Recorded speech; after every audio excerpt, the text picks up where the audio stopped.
এই ভিডিওতে খুব সহজে কিভাবে রিভার্স বে পার্ক করতে হয় এই জিনিসটা দেখবো।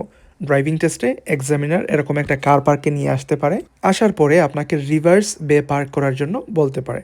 সো এরকম পার্কিং স্লট বা বে পার্ক থাকবে।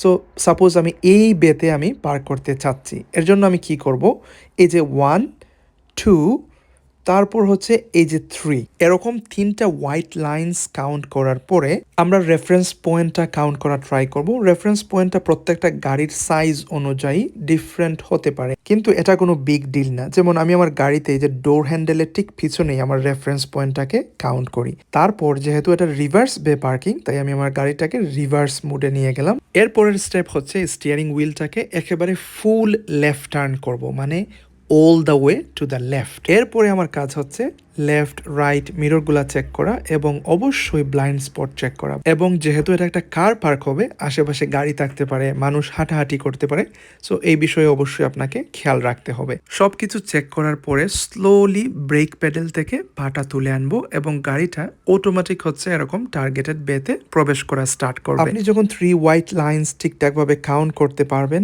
এবং রেফারেন্স পয়েন্টটা ঠিক করে এই প্রসেসটা ফলো করবেন, অটোমেটিক আপনার টার্গেট করা বেতেই আপনার গাড়িটা এসে প্রবেশ করবে। গাড়িটা বেতে প্রবেশ করার পরে যেহেতু স্টিয়ারিং হুইলটা এখনও হচ্ছে বাম দিকে আছে, তাই আমরা স্টিয়ারিং হুইলটাকে এরকম স্ট্রেট করে ফেলবো।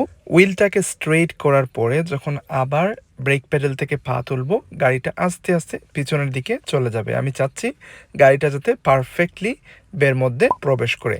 এই তো আমাদের পারফেক্টলি পার্ক করা হয়ে গিয়েছে।